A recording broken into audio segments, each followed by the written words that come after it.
একজন লিখেছেন, ইতিহাসে পড়েছি কোরআনে কারীম পাঠের কয়েকটি রীতি আছে। বর্তমান প্রচলিত রীতির বাইরে অন্য রীতিতে কোরআন পাঠ করার সুযোগ আছে কি না? উত্তর হলো, আহ, উনজিলাল কোরআন আলা সাবআতি আহরুফ। নবী করিম সাল্লাল্লাহু আলাইহি সাল্লাম বলেছেন, কোরআন 7টি হরফে নাজিল হয়েছে। কোরআন 7টি হরফে নাজিল হয়েছে, অর্থাৎ আরবের বিভিন্ন গোত্রগুলোর বিভিন্ন ভাষার রীতিগত কিছু পার্থক্য ছিল। সেই পার্থক্যগুলোকে আমলে নিয়ে তাদের কোরআন পাঠ সুবিধা যেন হয়, অসুবিধা যেন না হয়, যে কোনো পাঠ রীতিতে যেন কোরআন তেলাওয়াত করতে পারে, সেজন্য 7 হরফে বা 7 পাঠ রীতিতে কোরআন নাজিল হয়েছিল। পরবর্তীতে ওসমান রাদিয়াল্লাহু তাআলা আনহুর সময়কালে যখন ইসলামী রাষ্ট্রের ব্যাপক বিস্তার ঘটে, বিভিন্ন প্রান্তে ছড়িয়ে যায়, তখন এই একাধিক রীতিতে পাঠ রীতিতে কোরআন তেলাওয়াত করতে গিয়ে নানান মতানৈক্য তৈরি হয়। তখন তিনি সাহাবায়ে কেরামের সবার সম্মতিতে, সবার সহযোগিতা নিয়ে তিনি কোরআনে কারীম সর্বপ্রথম যে পাঠ রীতিতে নাজিল হয়েছিল সেই একটি পাঠ রীতির উপর সেটিকে সংরক্ষণ করেছেন, এবং সেটি আজও পর্যন্ত ধারা পরম্পরায় মুতাওয়াতির সূত্রে আমাদের কাছে এসেছে এবং অক্ষত আছে, সংরক্ষিত আছে। এর বাইরে অন্যান্য রীতিগুলো না সেভাবে সংরক্ষিত আছে, না সেই পাঠ রীতিতে তেলাওয়াত করা এখন আমাদের জন্য জায়েজ রয়েছে, কারণ সেটি সেভাবে সংরক্ষিত নেই। এর পাশাপাশি আরেকটি কথা গুরুত্বপূর্ণ এখানে, সেটা হলো যে কোরআনে কারীমের 7 কেরাত বলে একটি কথা প্রসিদ্ধ আছে, যদিও তাওয়াতুরের সূত্রে মুতাওয়াতিরভাবে ধারা পরম্পরায় সন্দেহের ঊর্ধ্বে মূলত 10টি কেরাতে কোরআন তিলাওয়াতের সুযোগ রয়েছে। এই কেরাত এবং হরফ অর্থাৎ পাঠ রীতি আর কেরাত, এটি দুটি কিন্তু ভিন্ন।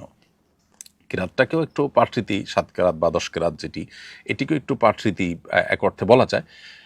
কিন্তু কেরাত এবং হারফের মধ্যে পার্থক্য হলো, হারফ হলো গোত্রগত বংশগত যে পার্থক্য ছিল, যেটা একটু মোটা দাগে, কোনোটাতে অর্থের পরিবর্তন হতো না, কিন্তু সেটাতে একটু মোটা দাগে পার্থক্য ছিল। আর কেরাতের ক্ষেত্রে যেটি আছে সেটি হলো যে আপনার হয়তো কোথাও মদ একটু কম বা বেশি, কোথাও উচ্চারণগত একটু পার্থক্য, এই বিষয়গুলো, ছোটোখাটো পার্থক্যগুলো সাধারণত কেরাতের ক্ষেত্রে থাকে। এই কোরআন কারীমের যে প্রসিদ্ধ এবং মুতাওয়াতির সূত্রে যে প্রমাণিত কেরাতগুলো আছে, এগুলো নবী সাল্লাল্লাহু আলাইহি ওয়াসাল্লাম থেকে ধারা পরম্পরায় বর্ণিত এবং প্রমাণিত। অর্থগত পার্থক্য তো কোনোটাতেই হয় না, সবগুলোতে সেম, কিন্তু উচ্চারণ যে এই কয়ভাবে করা যাবে সেটিও সংরক্ষিত। কোরআন কারীমের সংরক্ষণের যে অলৌকিকত্ব আছে সেটার বহু দিক আছে, এর মধ্যে এটিও একটি দিক, যে কোন শব্দটি উচ্চারণ করতে গিয়ে কোথায় কতটুকু টান দেয়া হবে, এবং কতভাবে টান দেয়া যায় বা টান দেওয়া না দেওয়ার মাধ্যমে কতভাবে পড়া যায়, সেখানে পর্যন্ত 10টা প্রসিদ্ধ রীতিতে তেলাওয়াতের যে ধারাবাহিকতা, সেটি শত শত হাজার হাজার মানুষ এই 1450 বছর ধরে বর্ণনা করে এটিকে সংরক্ষণ করে আজও পর্যন্ত নিয়ে এসেছেন। এটি কোরআনের একটা মিরাকল এবং মুআজিজা বলতে পারি আমরা। তো কোরআন কারীমের যে এই প্রসিদ্ধ যে এবং মুতাওয়াতির সূত্রে বর্ণিত যে কেরাতগুলো আছে, সেই কেরাতগুলো অনুযায়ী কোরআন তেলাওয়াত করা যায়।